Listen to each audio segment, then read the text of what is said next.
Have you ever walked into a room, expecting nothing unusual, only to come face to face with someone who was, well, stark naked? That moment when your brain short circuits, your eyes widen, and you instantly regret every life choice that led you to this exact second? Yeah, we've all been there. Today, on Reddit True Vault, we're diving into the most hilariously scarring moments when people walked in on someone at the worst possible time. From mistimed door openings to unexpected full displays of nature, these stories will make you laugh, cringe, and double-check every single door before stepping in. And to kick things off, imagine taking a peaceful hike through the forest, breathing in the fresh air, until you suddenly lock eyes with a stranger who is 100% embracing the natural lifestyle. Yep, that happened. Stick around, hit like, and subscribe to Reddit True Vault, because trust me, you won't believe what's coming next. Here is our first story, the fated encounter on the trail. I love taking morning hikes. Nothing beats the crisp air, the sound of birds chirping, and the feeling of peace that comes with being surrounded by nature. That's exactly what I was doing that day, strolling through my usual trail, soaking in the quiet solitude of the forest. But then, the peace shattered. As I rounded a bend, I saw something. Someone. And it took my brain a few agonizing seconds to register what exactly I was looking at. There, standing next to a tree, was a man who was, let's just say, embracing the wilderness in a way that required zero laundry afterward. Nothing but skin, confidence, and the morning breeze where the sun does and doesn't shine. My eyes widened. My footsteps halted. My entire existence buffered like a lagging video. Was he seriously just standing there like that? Was this intentional? Was I witnessing some kind of bizarre nature ritual? Before I could even attempt to reboot my brain, the guy looked straight at me. For a few long, painful seconds, we just stared at each other. My mind screamed, "Don't look down." But curiosity betrayed me, and yep, full frontal wilderness appreciation. Then, in the most casual voice imaginable, he gave me a small nod and said, "Oh, morning." Like this was totally normal. Like he wasn't just giving the trees an unfiltered view. I didn't say a word. I just turned on my heels and power walked out of there like I had just seen the void itself. To this day, I have so many questions. Who was he? Why was he there? Why was he so chill about it? I'll never know. But what I do know is this: I am never hiking the trail again. Up next is our second story. Skipping school and seeing way too much of my brother. I thought I had the house to myself. No parents, no teachers, just me, a blanket, and unlimited snacks. The perfect day off. Feeling victorious, I strutted downstairs to grab some celebratory junk food, humming a little tune, until I turned the corner and froze. Standing in the middle of the staircase was my brother, Evie's, stark, naked. For a full, agonizing second, we locked eyes. His expression mirrored mine, pure, unfiltered horror. Then, at the exact same time, we both screamed. I spun around so fast I nearly slipped, smacking my shin against the kitchen counter. Evie's, meanwhile, tried to bolt up the stairs, except in his blind panic, he tripped, and for a brief, soul-scarring moment, I saw way more than I ever wanted to. "Evie's, what the hell?" I shrieked, shielding my face like I had just witnessed something straight out of a horror movie. "Lucy, why are you home?" he shouted back, scrambling to cover himself with the nearest object. Unfortunately, a see-through grocery bag from the counter. Not exactly effective. I wasn't sure whether to laugh, cry, or move out. The worst part? We avoided eye contact for weeks after that. Our parents never knew what happened. But to this day, whenever Evie's walks down the stairs, I still feel the urge to turn around, just in case. Embarrassing sibling moments are bad enough, but accidentally walking in on a cousin? Now that's a whole new level of awkward. Story 3. Walking in on my cousin, and instantly regretting it. Summers at my aunt's house were supposed to be relaxing, sleeping in, raiding the kitchen, and binging cartoons with my cousins. But one summer, I saw something that I will never unsee. It all started when I lost Mr. Snuggles, my beloved childhood teddy bear. I had taken him everywhere since I was little, and there was no way I was letting him disappear without a fight. So, like a detective on a case, I searched everywhere. Under the couch? Nothing. In the laundry room? Nope. The kitchen? Just a suspiciously empty cookie jar. Then I had an idea. My cousin Nathan had a bad habit of stealing my stuff just to mess with me. Maybe he took it? I stormed down the hallway, flung open his bedroom door without knocking, and oh my God, Nathan shrieked like a dying animal. I screamed back, instinctively slamming my hands over my eyes. But the damage was already done. I had seen it. There was my cousin, wide-eyed, frozen in sheer terror and mid-activity. "Sophie, get out!" he bellowed, scrambling for his blanket like it was a shield that could undo what just happened. But my body had betrayed me. Instead of running, I stood there paralyzed, my brain short-circuiting. My gaze unfortunately landed right where it shouldn't have, and before I could stop myself, a thought crossed my mind. Oh, so that's what it looks like. And then I died inside. I finally managed to turn around and bolt out of there, slamming the door behind me. Mr. Snuggles be damned. I was never stepping foot in that room again. For weeks, Nathan and I refused to make eye contact. Conversations were kept to single-word answers. Every meal together was eaten in painful silence. To this day, neither of us has ever spoken about it. But I know he remembers. Because every time we make eye contact now, we both look away way too fast. Next up, story number 4, the pool party. And the door that ruined everything. Birthdays are supposed to be fun, right? A pool party, snacks, music. What could possibly go wrong? Well, let me tell you a lot. It was my friend Jason's birthday, and he invited a bunch of us over for a pool party. The sun was shining, the vibes were great, and we spent the whole afternoon splashing around like little kids. Eventually, we all decided to head inside, dry off, and change before the cake cutting. Jason's house had a big guest room for the girls to change, while the guys took turns in the bathroom. Seemed like a solid plan. Until I happened. I was standing near the bed, towel drying my hair, when someone casually said, "Hey, I think the bathroom's free now." Without thinking, I turned, grabbed the doorknob, and pulled it open. And suddenly, I understood what people meant by life-altering moments. Jason was right there, and he was stark naked. Now, I could have done the normal thing and shut the door immediately. Maybe screamed and run away. But my brain? My brain short-circuited because, look, I knew Jason worked out. I knew he played soccer.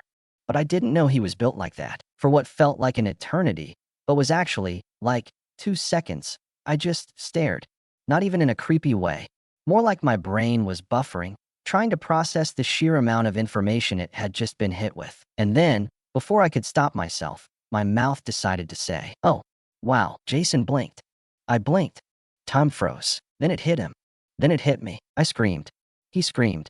Someone outside screamed because we were screaming. And then, in the biggest betrayal of all time, my best friend yanked me back, slammed the door shut, and hissed, "Girl, what was that?" Jason? Yeah. We didn't make eye contact for weeks. Now, on to story number 5. The nightmare in my best friend's mom's bedroom. Spending the night at your best friend's house should be a fun, chill experience, right? You play video games, eat a ridiculous amount of snacks, and stay up way too late talking about dumb stuff. That was supposed to be the plan. But instead, I ended up experiencing one of the most traumatizing moments of my teenage life. It all started after a long day of playing soccer with my best friend, Steven. We got back to his place, sweaty, exhausted, and definitely in need of showers. The problem? I hadn't brought a change of clothes. Brilliant planning, Loren. So I figured, no big deal. I'd just take a quick shower, wrap myself in a towel, and quietly sneak back to Steven's room before getting some borrowed clothes. Simple. Foolproof. Absolutely nothing could go wrong. I should have known better, because instead of stepping into Steven's room, I walked straight into his mom's bedroom, and she was awake. Now, let me paint you a picture. Imagine me, barely holding my towel together, standing there like a deer in headlights. And her, sitting on the bed, book in hand, looking directly at me with this unreadable expression. Time stopped. My brain shut down. My body, completely frozen. And then, in the ultimate act of betrayal, my own muscles gave out. I tried to turn around, tried to escape, but somehow, in my panic, my foot caught on the rug, and I fell. Hard, right there, flat on the floor, arms flailing. And as if that wasn't bad enough, the towel? Yeah, it did not survive the fall. If I thought time had stopped before, this was a whole new level. Steven's mom took a slow, deep breath, then, without missing a beat, reached for the blanket at the edge of her bed and tossed it at me. I assume you're not going to tell your mom about this, right? I didn't answer. I just grabbed the blanket, wrapped myself up like a human burrito, and crawled out of the room on all fours. Steven never let me live it down. Let's move on to story number 6. The most awkward game of hide-and-seek ever. Hide-and-seek. A childhood classic. A game of stealth, strategy, and in my case, pure, unfiltered embarrassment. It was supposed to be a fun afternoon at my best friend Mark's house. We had a group of people over, and someone suggested we play hide and seek. I was determined to win. So the moment Mark started counting, I sprinted down the hallway, frantically checking for the perfect hiding spot. Then, I saw it, a door slightly ajar. Perfect. I darted inside, shut the door, and locked it behind me. Safe. Untouchable. Victory was mine, or at least, that's what I thought, until I turned around, and there she was, Mark's sister, completely stark, naked. I think my soul left my body for a second. We both froze. I was staring at her. She was staring at me. Neither of us breathed. The air in the room became so thick I could practically chew it. Then, like some kind of horror movie jump scare, she screamed, which of course made me scream, which then led to a very panicked, very desperate attempt to unlock the damn door. But guess what? In my sheer terror, I forgot how doorknobs work. My hands were shaking so much that I kept fumbling, making the whole situation 10 times worse. Meanwhile, Mark's sister was frantically grabbing for something, anything, to cover herself. Then, just as I finally got the door open, Mark walked by. The second he saw me bolt out of his sister's room, red-faced, eyes wide like a deer in headlights, he just stopped, stared, then slowly shook his head. Dude, what the hell? I had no explanation. None. Zero. I just ran. Needless to say, I was never invited over again. Next up, story number 7. Walking into my friend's house. And into a nightmare. You know that feeling when you realize you've made a horrible mistake, but it's already too late? Yeah, that was me. It all started when I decided to surprise my best friend, Mia. We always hung out at her place, and since she had given me a spare key months ago, I never really needed to knock. It was practically my second home, so when I showed up that day, I just strolled right in like usual. No warning, no text, no hesitation. Big freaking mistake. As soon as I stepped into the living room, I realized something was off. The house was too quiet. Not the peaceful, cozy kind of quiet. No, this was the something unholy is happening kind of quiet. Then, I heard a sound. A very specific sound. Oh no. I turned my head toward the couch. And there she was, Mia, completely distracted, by herself, in broad daylight, right in the middle of the living room. For a split second, my brain just crashed. Every thought I had was violently ejected out of my head like a Windows error message. I wanted to look away. I needed to look away, but my stupid, useless body just wouldn't move. And then, just as my neurons finally rebooted, Mia turned her head. Our eyes met. It was the single most cursed eye contact of my entire life. And then, she screamed. And then, I screamed. And then, I turned and bolted out of there so fast, I probably left a dust cloud like a freaking Looney Tunes character. I didn't stop running until I was halfway down the block. It took 2 full weeks before Mia could even look me in the eye again. And to this day, whenever I visit her house, I knock. I always knock. Coming up next, story number 8. When Grandpa forgets to close the door. I love my grandpa. He's one of the funniest, kindest people I know. But after that one night, I can never look at him the same way again. It happened last summer when I stayed at his house for the weekend. Everything was going great. He made me pancakes, we watched old movies together, and he even let me stay up past midnight. Then came the incident. It was around 2 a.m. when I woke up to a weird noise. Something between a low grunt and a muffled curse. My half-asleep brain immediately jumped to the worst possible conclusion. Burglar? Demon? The ghost of his long-lost hairline coming back for revenge? I had no idea. All I knew was that I needed to find Grandpa. So, like the brave and logical person I am, I sprinted out of my room, down the hallway, and straight into Grandpa's bedroom. And that's when trauma happened. Because the very moment I barged in, Grandpa walked out of the bathroom. Stark. Freaking. Naked. For a good 3 seconds, we just stood there. Him. Holding a towel. Me. Holding my sanity together by a thread. I would like to say I calmly excused myself and walked out like a dignified adult. But no. I screamed. Like, full-on, horror movie final girl screamed. And Grandpa? He just sighed, shook his head, and said, "Oh, for crying out loud, Lily. You act like you've never seen an old man before." I ran. I didn't stop until I was safely under my blankets, praying for divine intervention. The next morning, we ate breakfast in complete silence. But as Grandpa sipped his coffee, I smirked and said, "Next time, maybe close the door." Huh? My therapy bill thanks you. He nearly choked on his toast. Totally worth it. Now, here's story number 9. The locker room incident that ruined my reputation. I swear, I just wanted to pee. That's all. But somehow, I became the most suspicious guy in the school restroom that day. It was right after lunch, and I had chugged way too much Gatorade during soccer practice. So, I made a quick stop at the restroom before heading to class. As soon as I walked in, I noticed muddy footprints leading into one of the stalls. Didn't think much of it. I went straight to the urinal, minding my own business, when suddenly, BM, the stall door swung open with the force of a horror movie jump scare. Standing there, in all his natural glory, was Eric. Stark naked, dripping wet, holding a wad of toilet paper like it was his last hope for survival. We locked eyes. For way too long. Neither of us spoke. I wanted to look away, but my brain just froze. Meanwhile, he looked like a deer caught in headlights. Except the deer had lost all its fur and dignity. Then, as if things weren't already at DEF CON 1 levels of awkward, the door behind us opened. In walked Mr. Peterson, our grumpy, no-nonsense gym teacher. He stopped dead in his tracks. Looked at me. Looked at Eric. Looked back at me. His face twisted in disgust. What the hell is going on here? Cue the immediate panic. I jumped away from the urinal like it was a crime scene. Eric, still butt naked, tried to explain himself while covering his important details with one sad, damp paper towel. I, in my infinite wisdom, just blurted out, "It's not what it looks like." Spoiler alert, it absolutely looked exactly like what it wasn't. Eric tried to tell Mr. Peterson that he had just come from soccer practice, got covered in mud, and was trying to clean himself off before class. But honestly, no explanation would have made this situation better. The worst part?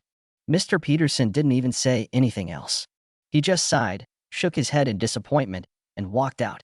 The silent judgment was somehow worse than yelling. For the rest of the semester, every time I walked past Mr. Peterson, he gave me that look. The one that said, "I don't know what happened that day, and I don't want to know." And Eric? Well, let's just say neither of us could ever look each other in the eyes again. Story 10. I witnessed a cheater's escape, and I can never unsee it. There are bad days. And then there are days where your eyeballs get traumatized for life.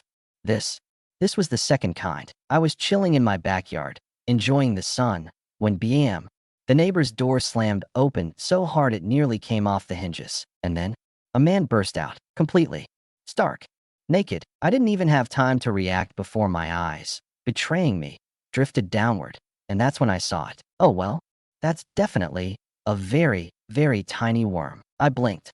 He blinked.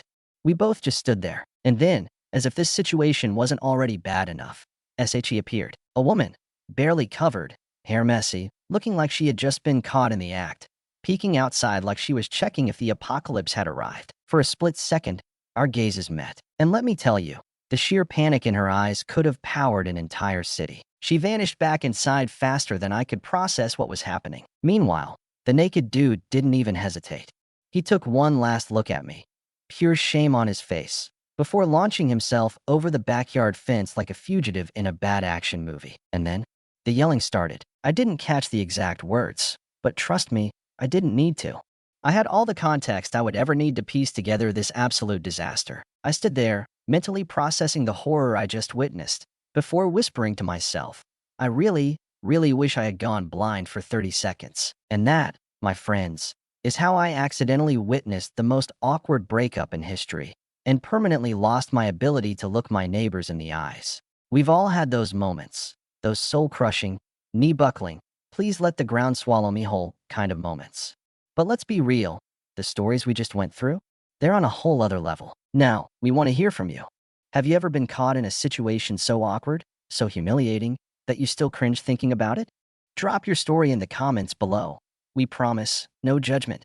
Well, maybe just a little. And hey, if you enjoyed this roller coaster of secondhand embarrassment, make sure to like, subscribe, and hit that notification bell so you never miss out on more wild Reddit stories.